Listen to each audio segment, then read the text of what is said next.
我刚到水上乐园就收到了一条陌生短信，千万不要下水，千万不要下水，水下有要命的寄生虫，你会死的。我收回刚准备踏进水里的脚，把号码回拨过去，可电话那头却说，对不起，您呼叫的号码是空号。炎炎夏日，我顿觉遍体生寒。什么鬼？空号怎么还能发短信？还说水下有什么要命的寄生虫？我趴在岸上打量着池子里的水，虽然网上都说水上乐园的水大多是用漂白剂弄的，不干净是真，但不至于有虫吧？而且水池里的水一眼望到底，我连根头发都没看见，更别说虫了。但是那几条短信属实有点诡异。姐，你不下水，在这儿看什么呢？换好泳衣的晴晴已经迫不及待要往水里钻了，下意识的我拉住了她。天太热了，我有点中暑，要不先回家吧？我很想安慰自己，那只是几条恶作剧的短信，可不安就像根刺在我心里反复。晴晴有些不高兴，别嘛，我刚高考完，想好好放松一下。我听说有个项目特别刺激，姐你一定喜欢。我有些不耐烦，我都说了，先回去。说话间，泳池中央传来惨叫声，随即是滑滑梯、漂流区，此起彼伏，一个接着一个。发生什么事了呀？岸上的好多人都下水看热闹去了，晴晴也想去，却被我紧紧抓着手腕，不可以去，里面可能有要命的寄生虫这几个字像被放大镜罩住一样，在我脑海里无限放大。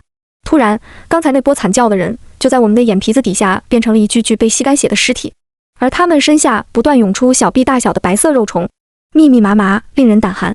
刚下岸凑热闹的那群人也看见了，扭头就往岸上游，可已经晚了，肉虫像看到食物一样，顺着水流就往他们的嘴里钻。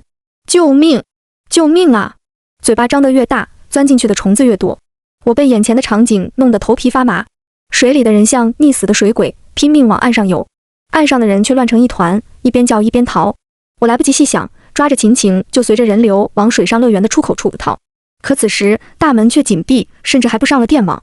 广播里是工作人员冰冷的声音，由于水上乐园发生巨大变故，为了不影响社会治安，我们将暂时进行全面封锁，请各位游客谅解。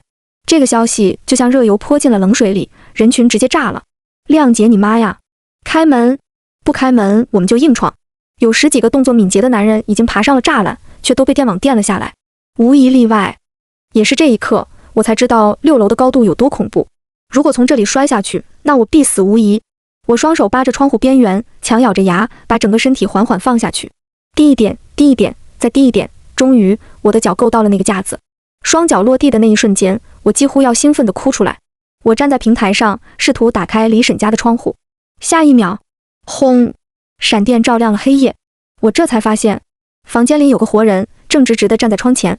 我吓得差点整个人一个后仰，眼看就要翻下去。好在我反应迅速，一把抓住了面前的窗框。我松了口气。小姑娘家的，大半夜的不睡觉，你是要当小偷吗？一道尖锐的女声钻进我的耳朵。面前的窗户被打开，我这才看到房间里的不是别人，正是李婶。我松了一口气，然后我不顾李婶的呼喊，一个翻滚进了屋。你这小姑娘，你干嘛呢你？李婶见我直接翻窗进屋，气得大喊大叫。我连忙捂住她的嘴。李婶，别出声。我用急切的眼神示意李婶。待她完全冷静下来后，我才松开了她。李婶狠狠地瞪了我一眼，我能理解她的感受。我大半夜不睡觉，翻到人家卧室平台上，还进了屋，怎么看都像个入室盗窃的不法分子。于是我立刻简短地给李婶讲了一下事情的来龙去脉。但听了我的话后，李婶显然没有完全相信。你是说有个杀人犯要进你家杀你？李婶狐疑地盯着我看。我连连点头，然后拉起她的手，快跑吧李婶，跑出这栋楼我们才能安全。既然我能从窗户翻进来，那个骑手自然也能。可李婶却一动不动，她哑着嗓子阴沉着开口，小姑娘，你看我走得动吗？听到这句话，我才发现李婶右手居然是拄着拐的，她的右腿缠着绷带，看起来伤得很严重的样子。刚刚由于太过紧张，我都没注意到这一点。李婶，您这是？我试探性的开口。李婶哼了一声，人老了不中用了，骨头也脆，上个月摔了一跤，就把自己摔骨折了。说完，她一屁股坐到了床边，歪过头去，不再看我。我的心彻底沉了下去。我们小区没有电梯，李婶拖着这样一条腿，短时间内根本逃不出去。可如果我抛下李婶独自离开，那也太没良心了。是我为了逃命才跑到李婶家，让她不得已被动的和我一起承担这份危险。我看着坐在床边的李婶，心中的道德感和理性在对决。最终，我还是选择和李婶一起在家等待警察的到来。我刚在心里下了这个决定，李婶就凑过来，神神秘秘地打听我：小姑娘，你是做什么工作的呀？我看你都很少出门哎，你不上班的吗？我一脸无奈，老人家就是老人家，都这个时候了，还在打听这些。没办法，我只好如实回答，我是全职作家，所以不用上班。这样啊？李婶意味深长地看了我一眼，似乎还有话要问。我心里正乱作一团，根本不想听他聊这些家长里短的事情。于是我赶紧主动换了个话题。李婶，您家里有什么能防身的东西吗？比如菜刀。我先拿出来预备着，万一跟那个杀人犯对上，也能多几分胜算。李婶似乎很不满我的表现，不过她还是指着家里一个方向说，你要菜刀的话，厨房里就有。我道了句谢，然后转身走向厨房。来到厨房后，我果然在水池中看到了一把有些生锈的菜刀。我毫不犹豫地拿起菜刀，可令我万万没想到的是，在那菜刀下面，水池的排水槽处，赫然躺着一只血淋淋的人手。我下意识尖叫一声，手一滑，菜刀也掉到了地上。难道这是什么模型？是我看错了吗？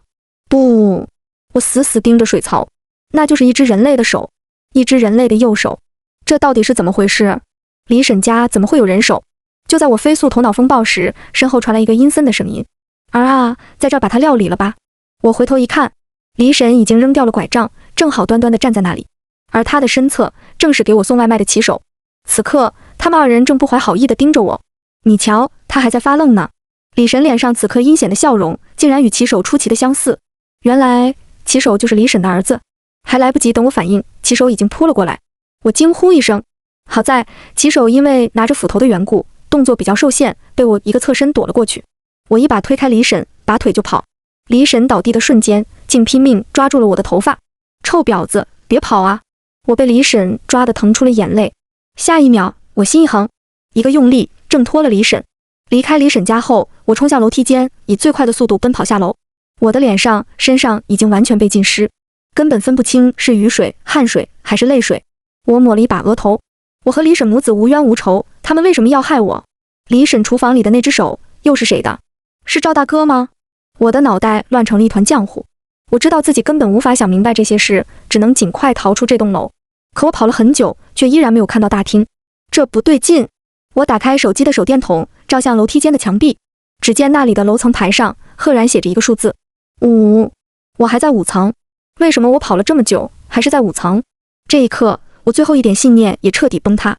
下一秒，身后传来了骑手和李婶的声音：别跑啊，来做我女朋友！臭婊子，看不起谁呢？难道做我家儿媳妇委屈了你？真是不知好歹！小姑娘家的，没个正经工作，心气倒挺傲。我没管他们的话，因为我连崩溃的时间都没有。我只能继续往下跑。虽然我想不通今晚的一切，可我知道一旦停下脚步，就只有一个死字。哒哒哒哒哒哒，骑手和李婶的脚步声不紧不慢，他们似乎走得很是随意，可就是迈着这样随意的步伐，他们却离我越来越近。我不敢怠慢，即使腿部肌肉已经胀得酸痛，即使口腔里已经有了血腥味，也只能凭着意志继续往下跑。突然，我一个趔趄摔下了楼梯。我抱着腿试了好几次，却发现根本站不起来。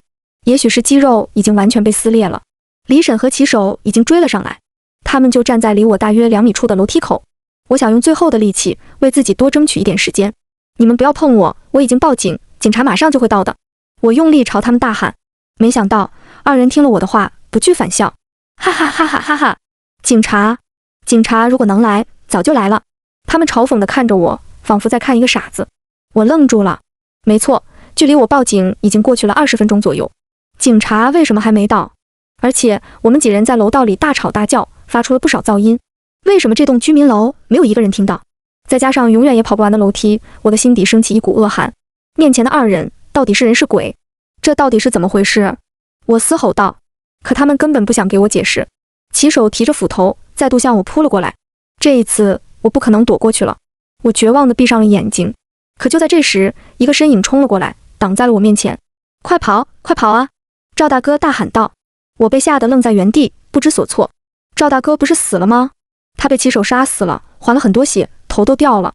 这可是我亲眼看到的。赵大哥似乎看出了我的心思，他按住拼命挣扎的骑手，又一脚踹开前来帮忙的李婶，然后朝我大喊：没时间解释了，不要犹豫，快跑！只有现在可以跑出去。我这才注意到，赵大哥整个右手手掌都不见了。难道说赵大哥只是被砍下了右手，但是没死？今晚的一切都太诡异了，我不敢去想其中的细节。但赵大哥既然让我跑，我就不能浪费时间。奇怪的是，我刚刚还疼痛不已的腿，现在已然全然好了。我迅速站起身来，朝楼下跑去，身后是赵大哥的惨叫，泪水已经打湿了我的脸。但这一次，我没有再遇到诡异的楼层。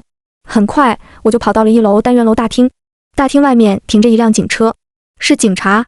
警察来了！我欣喜若狂地向往冲去。在跑出单元楼大门的那一秒，我瞬间失去了意识。我睁开眼，发现自己正躺在病房里，而病床前的人都是我的家人、朋友。除此之外，还有一名看起来很温柔的警察姐姐。离我最近的就是我的爸爸妈妈。见到他们，我喜极而泣。太好了，我获救了。然后我又赶紧拽住妈妈的衣袖询问：赵大哥呢？他还好吗？他也在这家医院吗？他死了。妈妈的眼中满是泪水。死了。我双手滑下，不自觉地喃喃道：赵大哥是为了救我而死的，我活了下来，他却死了。不，小雨。一旁的爸爸打断了我：其实你也已经死了。我死了？这是什么意思？我心急如焚。小雨，你真的想不起来了吗？众人关切地看着我。我突然感觉一阵头疼，我捂住头，可疼痛丝毫未减。潮水般的记忆向我涌来，我终于想起了一切。原来我和李婶母子、赵大哥是住在同一栋楼的邻居。我住在6层，李婶母子住5层，赵大哥则是7层。李婶的儿子杨超没什么学历和技能，早些年寻衅滋事，还留了案底，因此不到工作，只能靠送外卖为生。而赵大哥则年轻有为，在一家有名的企业就职，收入颇高。一次巧合，杨超接到了我的外卖订单，他对我一见钟情，要我做他的女朋友。即使被我明确拒绝，他也仗着同住一栋楼的条件，时不时对我展开骚扰。我苦不堪言。某次杨超在我家门口与我拉扯时，被赵大哥撞见。为人热心、正义感十足的赵大哥了解了情况后，当场训斥并赶跑了杨超。本就妒忌赵大哥收入高的杨超，更是因为这件事怀恨在心。赵大哥35岁那年惨遭裁员，又因为和前司仲裁，几乎被行业内封杀。雪上加霜的是，他早些年工作攒下的积蓄，也因为股市的投资不利而全然蒸发。走投无路的他，只能选择在小区里做一名保安。自那时起，杨超每见到赵大哥，都对他冷嘲热讽。赵大哥本就心灰意冷，被多番刺激之后，决定结束自己的生命。他跳楼那天，我正好在窗前晾衣服。赵大哥从7楼一跃而下，是我拽住了他的衬衣，想把他拉上来。可我力气太小，没坚持多久就脱了力。我眼睁睁看着赵大哥砸在地面上，血肉模糊。这件事给我留下了很大的阴影。我一直觉得自己要为赵大哥的死负责，甚至患上了重度抑郁症。可李婶和杨超没放过我。杨超憎恨被我拒绝，伙同李婶一起造谣我和赵大哥有一腿，说我是赵大哥包养的情人。他们还说，如果不是情人关系，为何赵大哥死后我会如此难过？他们拿捏住了群众的心理，又知道赵大哥死无对证，便散播各种污秽的谣言。我由于职业性质鲜少出门，不少居民以为我没有工作，也因此轻信了李婶和杨超的话。后来哪怕我下楼扔个垃圾，也有人指着我骂不要脸的小三。本就重度抑郁的我，终于经受不住这种压力，做出了和赵大哥一样的选择。我呆呆地看着众人。所以你们就请法师超度了我的亡灵？妈妈哭着点了点头。我沉默了。难怪我梦境中的赵大哥明明被骑手杀死，却又活了过来，还拼了命的救我。也许是法师想让我明白，赵大哥的死是李婶母子犯下的罪，而非我的过失。赵大哥若在天有灵，一定也不会怪我。不知不觉，我眼角流下2行清泪。下一秒，我感觉自己的身体轻了许多。我低头一看，虽然我的身体还躺在床上，但我的灵魂已经浮在空中。家人、朋友都抬头看着我。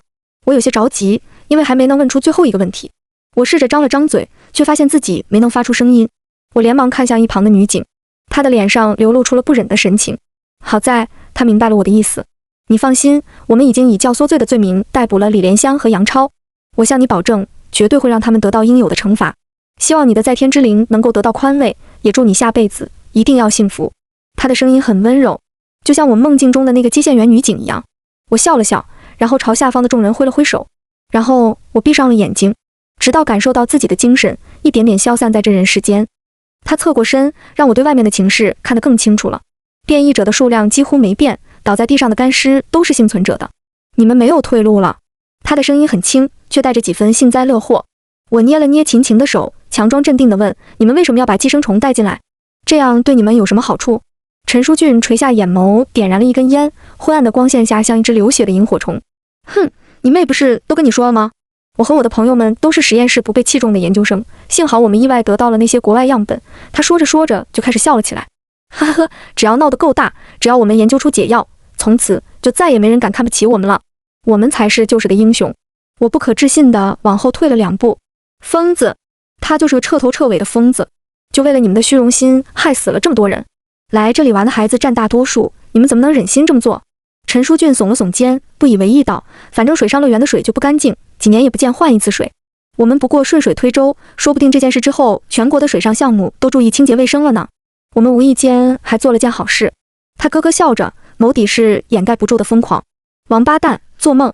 趁着陈书俊自吹自擂，我悄悄拧开了自己的那一瓶饮料，兜头就朝他浇了过去。可他就跟早就预料到了一样，闪身躲开了。那瓶饮料泼到了我对面的墙壁上，连溅起的零星水花他也没沾到半分。随即他朝我俯冲过来，一脚只将我踹倒在地，腹部像被刀割一样痛。陈书俊乘胜追击，一拳就往我脸上砸。我侧身一滚，拳头砸在了地上。我听见轻微的骨头碎裂的声音，这下肯定痛死了。陈书俊心里铁定窝着火。果然，我刚从地上爬起来，就被陈书俊一把揪住头发，他用力往后拉，我猛地摔了下去。陈书俊将我按在墙上，一巴掌接一巴掌地往我脸上扇，嘴里骂道：八婆，要不是你，我们的计划早就成功了。说，到底是谁在背后给你透露消息？我被扇得头晕眼花，嘴里的血腥味越来越浓，但我嘴角的笑却一直没停过。陈书俊有些疑惑，终于停了下来。我说，能知道这些的当然只有你们内部的那几个人，与其在这儿打我，不如好好想想，那个人是只把信息透露给我了呢，还是说他早就把一切告诉给了警方？陈书俊，说不定等园区开放，等待你的是一群警察。我的话果然唬住了陈书俊，他有片刻的愣神，喃喃道：不可能是老吴，我们认识的最久，难不成是小刘？妈的，我就知道成天心里只有女人的混蛋根本守不住秘密，短时间他竟忘了我还在他手里。而同时我望了陈书俊身后一眼，笑道：陈书俊，消灭寄生虫的解药你们还没研究出来，对吧？陈书俊不解地盯着我，然后他的瞳孔一点一点放大。在他意识到什么的时候，我已经使尽全力往他的裆部踢去，他疼得近乎丢了魂，哇哇大叫。我趁他松手的时候，连忙往一旁去躲。而他的身后，秦晴举着从窗户那儿接来的水管，一股脑地往陈书俊身上喷，敢欺负我姐，我要你的命！对陈书俊而言，我比只会哭的秦晴更有威胁。所以在我和他说话的时候，我暗示了秦晴窗外有个连接自来水的水管，而那自来水连接着泳池，只要趁乱打开窗户的一条缝，就能把水管接进来。我要做的就是让陈书俊的注意力一直在我身上。水龙头拧开，水柱从管子里喷涌而出，淋透了陈书俊的全身。秦瑜，我要杀了你！凄厉的叫声震荡在空气中，如同怨鬼的呼啸。陈书俊拼命地抠喉咙，想把喝进去的水都吐出来，可没有用了。他比我更加清楚，只要浑身沾了这里的池水，无形的寄生虫就会从他的七窍钻进去。我想现在被血滋养的肉虫已经成型了，他终于能切身体会到被附体的人们的痛苦了吧？这些都是他的报应。从工作间出来的时候，秦晴脸上挂着傻笑。我问：你是崴到的脚，又不是脑子，傻乐什么呢？秦晴亲昵地挽过我的手，软软道：姐，我们俩刚才真的很默契呢。老妈说的对，我们天生就有心电感应，能读懂对方。没想到我妈和秦晴这个高材生还信这些。秦晴突然想到了什么，用力拽了拽我，等我将耳朵靠近了后，她压低声音道：不过姐，关于寄生虫的一些事情你是怎么知道的？我环顾了下四周，我们目前在的位置是滑梯的入口，离水不近，周围只有干尸。那些被附体的人还执着于在岸上抓人。确定周围安全以后，我把短信的事一五一十地告诉给了秦晴。当秦晴看到这些短信时，有片刻的失神。这些话怎么有些眼熟？那时的我只顾着逃命，根本没有仔细去听这句话。